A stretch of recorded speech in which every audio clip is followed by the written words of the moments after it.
Hi friends, welcome to my channel. Bhagyalakshmi ಇವತ್ತಿನ ಸಂಚಿಕೆಯಲ್ಲಿ ಏನಾಗುತ್ತೆ ಅಂತ ಹೇಳಿ ನೋಡೋಣ. ಭಾಗ್ಯ ಎರಡು ಕೈಯಲ್ಲಿ ಎರಡು ಊಟದ ಬ್ಯಾಗ್ನ ಇಟ್ಕೊಂಡು ಮನೆ ಮುಂದೆ ಬಂದು ನಿಲ್ತಾಳೆ. ಇದೇನಿದು, ಮನೆಯಲ್ಲಿ ಫಂಕ್ಷನ್ ಇದೆ ಅಂತ ಹೇಳಿದ್ರು, ಇಲ್ಲಿ ನೋಡಿದ್ರೆ ಯಾರೂ ಕಾಣಿಸ್ತಿಲ್ವಲ್ಲ ಅಂತ ಬೆಲ್ ಮಾಡಿ ನೋಡ್ತಾಳೆ. ಆಗ ಭಾಗ್ಯ ಬೆಲ್ ಮಾಡ್ತಾಳೆ. ಇನ್ನೊಂದು ಕಡೆ ಮನೆ ಒಳಗಡೆ ಬೆಲ್ ಆಗ್ತಿದ್ದಂತೆ ಶ್ರೇಷ್ಠನ ಫ್ರೆಂಡ್ ನಗಕ್ಕೆ ಶುರು ಮಾಡ್ತಾಳೆ. ಭಾಗ್ಯ ಬೆಲ್ ಆದ್ರೂ ಡೋರ್ ತೆಗಿಯಲ್ಲ ಅಂತ ಅಂದ್ಕೊಂಡು ಬಾಗ್ಲನ್ನ ದಡ್ಬಡ ಅಂತ ಬಡಿಯೋಕ್ಕೆ ಶುರು ಮಾಡ್ತಾಳೆ. ಇದೇನಿದು, ಮನೇಲಿ ಯಾರೂ ಇಲ್ವಲ್ಲ, ಇದೇ ಲೊಕೇಶನ್ ಕಳಿಸಿದ್ರಲ್ಲ, ಒಂದು ಸರಿ ಫೋನ್ ಮಾಡ್ತೀನಿ ಅಂತ ಹೇಳಿಬಿಟ್ಟು ಅದೇ ನಂಬರ್ಗೆ ಫೋನ್ ಮಾಡ್ತಾಳೆ ಭಾಗ್ಯ. ಈ ಕಡೆ ಆ ಫೋನ್ ನೋಡಿಕೊಂಡು ಇರಿಟೇಷನ್ ಮಾಡಿ ನಂತರ ಫೋನ್ ರಿಸೀವ್ ಮಾಡಿ ಆ ಹುಡುಗಿ ಹಲೋ ಹೇಳಿ ಅಂತ ಹೇಳ್ತಾಳೆ. ನಮಸ್ತೆ ಮೇಡಮ್, ನೀವು ಹೇಳಿದ ಲೊಕೇಶನ್ಗೆ ಬಂದಿದ್ದೀನಿ ಅಂತ ಭಾಗ್ಯ ಹೇಳ್ತಾಳೆ. ಆಗ ಓ ಸಾರಿ, ನಿಮಗೆ ಹೇಳೋದನ್ನೇ ಮರ್ತುಬಿಟ್ಟೆ, ಎಮರ್ಜೆನ್ಸಿ ಬಂತು ಅಂತ ಈವೆಂಟ್ನ ಕ್ಯಾನ್ಸಲ್ ಮಾಡಿದ್ದೀನಿ, ನೀವು ಮಾಡಿರೋ ಫುಡ್ ನಂಗೆ ಬೇಡ ಆಯಿತಾ, ಐ ಆಮ್ ರಿಯಲಿ ಸಾರಿ ಅಂತ ಹೇಳಿಬಿಟ್ಟು ಆ ಹುಡುಗಿ ತಟ್ ಅಂತ ಫೋನ್ನ ಕಟ್ ಮಾಡೇ ಬಿಡ್ತಾಳೆ. ಈ ಕಡೆ ಭಾಗ್ಯ ಮೇಡಮ್ ಹಲೋ ಮೇಡಮ್ ಹಲೋ ಅಂತ ಹೇಳ್ತಿದ್ರು ಫೋನ್ ಕಟ್ಟಾಗಿದ್ದು ನೋಡಿಕೊಂಡು ತುಂಬ ಶಾಕಿಂದ ಅಲ್ಲೇ ಕುಸಿದು ಬಿದ್ದು ಅಳಕ್ಕೆ ಶುರು ಮಾಡ್ತಾಳೆ. ಇನ್ನೊಂದು ಕಡೆ ಭಾಗ್ಯ ಅಳ್ತಿರೋದನ್ನು ವಿಂಡೋ ಅಲ್ಲಿ ಆ ಹುಡುಗಿ ವಿಡಿಯೋ ಕಾಲ್ ಮಾಡಿಕೊಂಡು ಶ್ರೇಷ್ಠಂಗೆ ತೋರಿಸ್ತಾ ಇರ್ತಾಳೆ. ಈ ಕಡೆ ಭಾಗ್ಯ ಅಯ್ಯೋ ದೇವರೇ, ಏನಪ್ಪ ಹೀಗಾಗೋಯ್ತು, ನಾನೇನೋ ಅಂದ್ಕೊಂಡು ಬಂದರೆ ಇಲ್ಲಿ ಇನ್ನೇನೋ ಆಗೋಯ್ತಲ್ಲ, ಏನು ಮಾಡಲಿ ನಾನು, ಗುಂಡನ ಫೀಸ್ ಕಟ್ಟೋಕ್ಕೆ ತಡವಾಗ್ತಿದೆಯಲ್ಲ, ಏನು ಮಾಡಲಿ ನಾನು ಇವಾಗ ಅಂತ ತುಂಬಾ ಅಳಕ್ಕೆ ಶುರು ಮಾಡ್ತಾಳೆ. ಇನ್ನೊಂದು ಕಡೆ ತಾಂಡವ ಗುಂಡಣ್ಣನ ಸ್ಕೂಲ್ಗೆ ಬಂದುಬಿಟ್ಟು ಎಕ್ಸ್ಕ್ಯೂಸ್ ಮೀ ಅಂತ ಹೇಳಿದಾಗ ಪ್ಲೀಸ್ ಕಮ್ ಅಂತ ಒಬ್ಬಳು ಮೇಡಮ್ ಹೇಳ್ತಾರೆ. ಹಲೋ ತನ್ಮಯ್ ಅಂತ 6th ಸ್ಟ್ಯಾಂಡರ್ಡ್ ಅವರ ಫಾದರ್, ನಾನು ತಾಂಡವ್ ಅಂತ ಸ್ಕೂಲ್ ಫೀಸ್ ಕಟ್ಟೋಕ್ಕೆ ಸ್ಕೂಲಿಂದ ಮೆಸೇಜ್ ಬಂದಿತ್ತು, ಅದಕ್ಕೆ ಕಟ್ಟು ಹೋಗೋಣ ಅಂತ ಬಂದೆ ಅಂತ ತಾಂಡವ್ ಹೇಳ್ತಾನೆ. ಆಗ ಟೀಚರ್ ಒಂದು ನಿಮಿಷ ಚೆಕ್ ಮಾಡ್ತೀನಿ ಅಂತ ಹೇಳಿಬಿಟ್ಟು ಕಂಪ್ಯೂಟರ್ಲಿ ಚೆಕ್ ಮಾಡೋಕ್ಕೆ ಶುರು ಮಾಡ್ತಾರೆ. ಈ ಕಡೆ ತಾಂಡವ್ ಮನಸ್ಸಲ್ಲೇ ಏನು ಭಾಗ್ಯ ನನ್ನ ಮುಂದೆನೇ ಚಾಲೆಂಜ್ ಮಾಡ್ತಿದ್ದೀಯಾ ಅಲ್ವಾ, ಸೋತೋಗಲ್ಲ ಅಂತ, ಇವತ್ತು ನಾನು ಮತ್ತು ನನ್ನ ಹನಿ ಕೊಟ್ಟಿರೋ ಟಾರ್ಚರ್ಗೆ ಮುಂದೆ ನೀನು ಅನ್ನ ತಿನ್ನೋದಕ್ಕೂ ನಿನಗೆ ಆಗಲ್ಲ, ನಿನ್ನ ಕೈಯಲ್ಲಿ ಏನೂ ಸಾಧ್ಯ ಇಲ್ಲ, ನೀನು ಫೀಸ್ ಕಟ್ತೀಯಾ, ಸಾಧ್ಯನೇ ಇಲ್ಲ, ಈ ಸರಿ ನೀನು ಸೋತು ಮಂಡಿ ಊರೇ ಊರ್ತೀಯಾ ಅಂತ ಭಾಗ್ಯ ಸಾರಿ ತಾಂಡವ್ ಮನಸ್ಸಲ್ಲೇ ಅನ್ಕೊತಾ ಇರ್ತಾನೆ. ನಂತರ ಮೇಡಮ್ ಕಾರ್ಡಲ್ಲಿ ಏನಾದರೂ ಪೇ ಮಾಡೋ ಆಪ್ಷನ್ ಇದೆಯಾ, ಸ್ಕ್ಯಾನ್ ಕೋಡ್ ಇಲ್ಲ ಕ್ಯಾಶ್ ಬೇಕು ಅಂದರೆ ನಾನು ಹೋಗಿ ATM ಇಂದ ವಿತ್ಡ್ರಾ ಮಾಡಬೇಕಾಗತ್ತೆ, ಅದಕ್ಕೆ ಅಂತ ತಾಂಡವ ಹೇಳ್ತಾರೆ. ಇರೋವಾಗ ಗುಂಡಣ್ಣ ಹಿಂದ್ಗಡೆಯಿಂದ ಬಂದು ಅಪ್ಪನ ವಾಯ್ಸ್ ನೋಡಿ ತಾಂಡವ ಹತ್ರಕ್ಕೆ ಬರ್ತಾನೆ. ಆದರೆ ಪಪ್ಪ ಅಂತ ಗುಂಡಣ್ಣ ಕರೆದಾಗ, ಹೇ ತನ್ಮಯ್, ಕ್ಲಾಸ್ಗೆ ಹೋಗೋದು ಬಿಟ್ಟು ನೀನೇನು ಮಾಡ್ತಿದ್ಯಾ ಇಲ್ಲಿ, ನಾನು ಫೀಸ್ ಕಟ್ಟಿ ಬರ್ತೀನಿ, ನೀನು ಹೋಗು ಅಂತ ತಾಂಡವ್ ಹೇಳ್ತಾನೆ. ಪಪ್ಪ ನನ್ನ ಕ್ಲಾಸೆಲ್ಲ ಮುಗೀತು, ಇನ್ನು ಯಾವ ಕ್ಲಾಸು ಇಲ್ಲ ಅಂತ ಗುಂಡಣ್ಣ ಹೇಳ್ತಾನೆ. ಹೌದಾ, ನೀನು ನಿನ್ನ ಫ್ರೆಂಡ್ಸ್ ಹತ್ರ ಕೂತ್ಕೊಂಡು ಓದ್ಕೊತಾ ಇರು, ನಾನು ಅಲ್ಲಿಗೆ ಬರ್ತೀನಿ ಅಂತ ತಾಂಡವ್ ಹೇಳ್ತಾನೆ. ಈ ಕಡೆ ತಾಂಡವ್ ಚೆಕ್ ಮಾಡಿದ್ರೆ ಕಾರ್ಡಲ್ಲಿ ಪೇ ಮಾಡ್ಬೋದಾ ಹೇಗೆ ಅಂತ ಮತ್ತೆ ಪ್ರಶ್ನೆ ಕೇಳ್ತಾನೆ. ಸರ್, ನೀವು ಫೀಸ್ ಕಟ್ಟೋ ಅವಶ್ಯಕತೆ ಇಲ್ಲ ಅಂತ ಟೀಚರ್ ಹೇಳ್ತಾರೆ. ಕಟ್ಟೋದು ಬೇಡವಾ ಯಾಕೆ ಅಂತ ತಾಂಡವ್ ಕೇಳ್ತಾನೆ.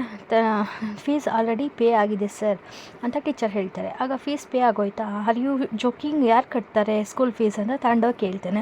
ಇಲ್ಲ ಸರ್, ಆಲ್ರೆಡಿ ಪೇ ಆಗಿದೆ, ಇನ್ಫ್ಯಾಕ್ಟ್ ಇವತ್ತೇ ಪೇ ಆಗಿರೋದು ಅಂತ ಟೀಚರ್ಸ್ ಹೇಳಿದಾಗ ಒಂದು ಮಾತನ್ನು ಟೀಚರ್ಸ್ಗೆ ಹೇಳ್ದೆ ತಾಂಡವ್ ಅಲ್ಲಿಂದ ಎದ್ದು ಹೋಗ್ತಾನೆ. ನಂತರ ಸ್ಕೂಲಿಂದ ಸ್ವಲ್ಪ ಹೊರಗಡೆ ಬಂದುಬಿಟ್ಟು ಯಾರು ಫೀಸ್ ಕಟ್ಟಿರ್ಬೋದು, ಆ ಎಮ್ಮೆ ಏನಾದರೂ ಕಟ್ಟಿರ್ತಾಳಾ, ತಿನ್ನೋಕ್ಕೆ ಗತಿ ಇಲ್ಲ ಅವಳು, ಯಾಕೆ ಕಟ್ತಾಳೆ ಅಂತ ತಾಂಡವ್ ಮನಸ್ಸು ಒಳಗಡೆ ಹೇಳ್ಕೊತಿರುವಾಗ ಹಿಂದ್ಗಡೆಯಿಂದ ಒಂದು ವಾಯ್ಸ್ ಬರುತ್ತೆ.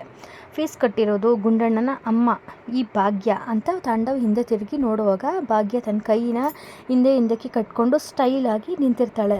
ಅವಳ ಮುಖದಲ್ಲಿ ಒಂದು ಸ್ಮೈಲ್ ಕೂಡ ಇರುತ್ತೆ. ಅದನ್ನು ನೋಡಿ ತಾಂಡವ್ ಫುಲ್ ಉರ್ಕೊಂಡು ಬಿಡ್ತಾನೆ. ನಂತರ ಹಾಗೆ ತಾಂಡವ್ ಹತ್ರ ನಡ್ಕೊಂಡು ಬರ್ತಾಳೆ. ನಂತರ ಭಾಗ್ಯ ಫ್ಲ್ಯಾಶ್ ಬ್ಯಾಕ್ಗೆ ಹೋಗುತ್ತೆ. ಈ ಕಡೆ ಮನೆ ಮುಂದೆ ಕೂತ್ಕೊಂಡು ಭಾಗ್ಯ ಅಳ್ತಾ ಇರ್ತಾಳೆ.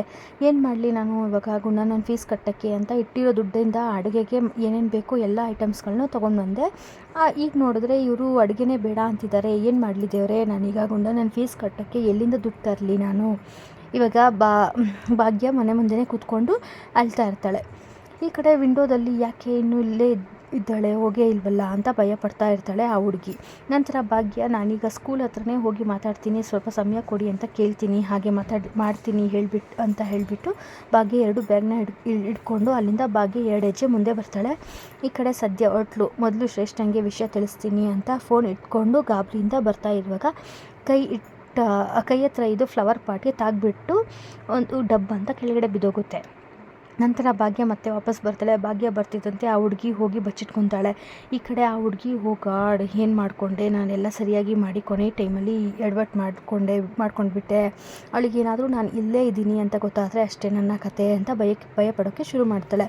ಇನ್ನೊಂದು ಕಡೆ ಭಾಗ್ಯ ಅವ್ರ ಹತ್ರ ಬಂದುಬಿಟ್ಟು ಹಾಗೆ ವಿಂಡೋ ಹತ್ರ ಬಂದು ಮನೆ ಒಳಗಡೆ ಎಲ್ಲ ನೋಡೋಕ್ಕೆ ಶುರು ಮಾಡ್ತಾಳೆ. ನಂತರ ಭಾಗ್ಯ ಮತ್ತೆ ಅಲ್ಲಿಂದ ಎಲ್ಲ ಹೊರಟು ಹೋಗ್ತಾಳೆ. ನಂತರ ಆ ಹುಡುಗಿ ಅಪ್ಪ ಫೈನಲಿ ಓದ್ಲು, ಸರಿ ಒಂದು ಸರಿ ಓದ್ಲಾ ಅಂತ ಚೆಕ್ ಮಾಡಿಬಿಡ್ತೀನಿ, ಸರಿಯಾಗಿ ಚೆಕ್ ಮಾಡಿ ನೋಡ್ಕೊಂಡ್ಬಿಡ್ತೀನಿ ಅಂತ ಹೇಳಿಬಿಟ್ಟು ಡೋರ್ ಓಪನ್ ಮಾಡಿ ಮನೆಯಿಂದ ಹೊರಗಡೆ ಬಂದು ದಾರಿ ತನಕ ನೋಡಿಬಿಟ್ಟು ಅಪ್ಪ ಅಂತ ಎದೆ ಮೇಲೆ ಕೈ ಇಟ್ಕೊಂಡು ಸಮಾಧಾನ ಮಾಡ್ಕೋತಾ ಇರುವಾಗ ಭಾಗ್ಯ ಓದ್ಲಾ ಅಂತ ಒಂದು ವಾಯ್ಸ್ ಬರುತ್ತೆ. ಅವಳು ಓದ್ಲು ಅಂತ ಆ ಹುಡುಗಿ ಹೇಳ್ತಾಳೆ. ಆಗ ತುಂಬ ಶಾಕಿಂದ ತಿರುಗಿ ನೋಡುವಾಗ ಕೇಳಿದ ಭಾಗ್ಯನೇ ಆಗಿರ್ತಾಳೆ.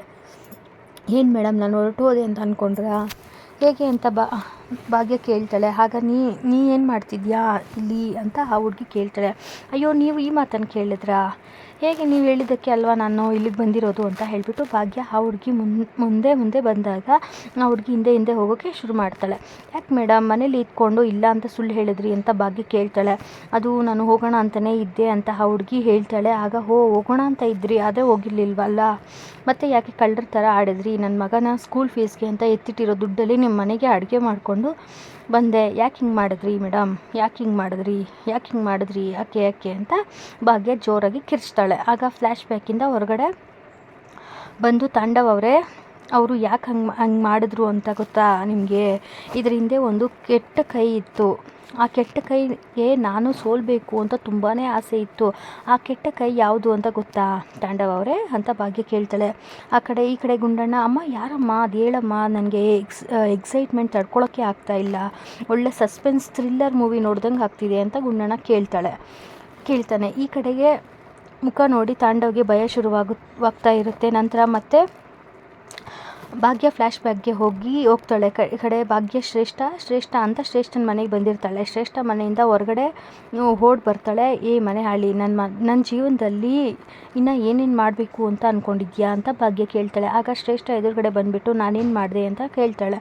ನಂತರ ಭಾಗ್ಯ ಓಡಿ ಬಂದು ಶ್ರೇಷ್ಠನ ಕೆನ್ನೆಗೆ ಒಂದು ರಪ್ ಅಂತ ಬೀಸಿ ಹೊಡಿತಾಳೆ. ಈ ಕಡೆ ಶ್ರೇಷ್ಠ ಮತ್ತು ಅಂತ ಕಿರ್ಚಕ್ಕೆ ಬರ್ತಾಳೆ. ನಂತರ ಭಾಗ್ಯ ಮತ್ತೆ ಕೋಪ ಬಂದು ಇನ್ನೊಂದು ಹೇಳೋದು ರಪ್ಪ ಅಂತ ಶ್ರೇಷ್ಠ ಕೆನ್ನೆಗೆ ಬಾರಿಸ್ತಾಳೆ. ಆಮೇಲೆ ಒಂದಾದ್ಮೇಲೆ ಒಂದು ರಪ್ಪ ಅಂತ ಬೀಸ್ತಾನೆ ಹೋಗ್ತಾಳೆ. ಈಗ ನೆನಪಾಯ್ತಾ ಏನು ಮಾಡಿದ್ಯಾ ಅಂತ ಭಾಗ್ಯ ಕೇಳಿದಾಗ ಭಾಗ್ಯ ಅಂತ ಮತ್ತೆ ಬೆರಳು ತೋರಿಸ್ಕೊಂಡು ಶ್ರೇಷ್ಠ ಮುಂದೆ ಬರ್ತಾಳೆ. ಅಂತ ಶ್ರೇಷ್ಠಗಿಂತ ಜೋರಾಗಿ ಭಾಗ್ಯ ಸೌಂಡ್ ಮಾಡ್ತಾಳೆ. ಕಿರ್ಚಾಡಿದ್ರೆ ಇನ್ನೂ 4 ಬಿಡ್ತೀನಿ ಅಷ್ಟೇ ನೋಡು, ಇವತ್ತು ಏನೇನಾಗಿದೆಯೋ ಅದಕ್ಕೆಲ್ಲ ನೀನೇ ಕಾರಣ ಅಂತ ನನಗೆ ಚೆನ್ನಾಗಿ ಗೊತ್ತು. ಅದು ಯಾವುದೋ ಹುಡುಗಿನ ನಿನ್ನ ಕೆಲಸಕ್ಕೆ ನೀನು ಬಳಸ್ಕೊಂಡಿದ್ಯಲ್ಲ, ಅವಳು ಸತ್ಯ ಏನು ಅಂತ ನನಗೆ ಹೇಳಿದ್ಲು ಅಂತ ಭಾಗ್ಯ ಹೇಳಿಬಿಟ್ಟು ಶ್ರೇಷ್ಠ ಒಂದು ಹ್ಯಾಂಡ್ ಪರ್ಸ್ ಹಾಕ್ಕೊಂಡಿರ್ತಾಳೆ. ಅದನ್ನು ಡಕ್ ಅಂತ ಹೇಳಿದು ಅದರಲ್ಲಿ ಇದು ನಾನು ಮಾಡಿರೋ ಅಡುಗೆಗೆ ನನಗೆ ಸಿಗಬೇಕಾಗಿರೋ ಪೇಮೆಂಟ್, ಇದನ್ನು ನಾನು ತೊಗೊಂಡಿದ್ದೀನಿ ಇವತ್ತು, ಅಷ್ಟೇ ಅಲ್ಲ ಯಾವತ್ತಾದರೂ ಅಷ್ಟೇ ಈ ಭಾಗ್ಯ ತನಗೆ ಏನು ಸಿಗಬೇಕೋ ಅದನ್ನು ಪಡ್ಕೊತಾಳೆ ಅಂತ ಹೇಳಿಬಿಟ್ಟು ತನ್ನ ಕೈಯಲ್ಲಿರೋ ಶ್ರೇಷ್ಠನ ಪರ್ಸನ್ನು ಅವಳ ಮುಖಕ್ಕೆ ಎಸ್ಬಿಟ್ಟು ಊಟ ಸಮೇತ ಅಲ್ಲಿಂದ ಭಾಗ್ಯ ಹೊರಟೋಗ್ತಾಳೆ. ಈ ಕಡೆ ಭಾಗ್ಯ ಶ್ರೇಷ್ಠ ತುಂಬಾ ಕೋಪ ಮಾಡಿಕೊಂಡು ತನ್ನ ಕೈಯಲ್ಲಿರೋ ಪರ್ಸನ್ನು ತೆಗೆದು ಬಿಸಾಕಿ ಹೋದ ಕಡೆನೇ ಗುರಾಯಿಸ್ಕೊಂಡು ನೋಡ್ತಾ ಇರ್ತಾಳೆ. ನಂತರ ಭಾಗ್ಯ ಮತ್ತೆ ಫ್ಲ್ಯಾಶ್ ಬ್ಯಾಕಿಂದ ಹೊರಗಡೆ ಬರ್ತಾಳೆ. ನಗ್ತಾ ಇರುವಾಗ ತಾಂಡವ್ ಕೋಪ ಮಾಡಿಕೊಂಡು ಶ್ರೇಷ್ಠನ ಮೇಲೆ ಕೈ ಮಾಡಿದ್ಯಾ ನೀನು ಅಂತ ತಾಂಡವ್ಗೆ ಹೇಳ್ತಾನೆ.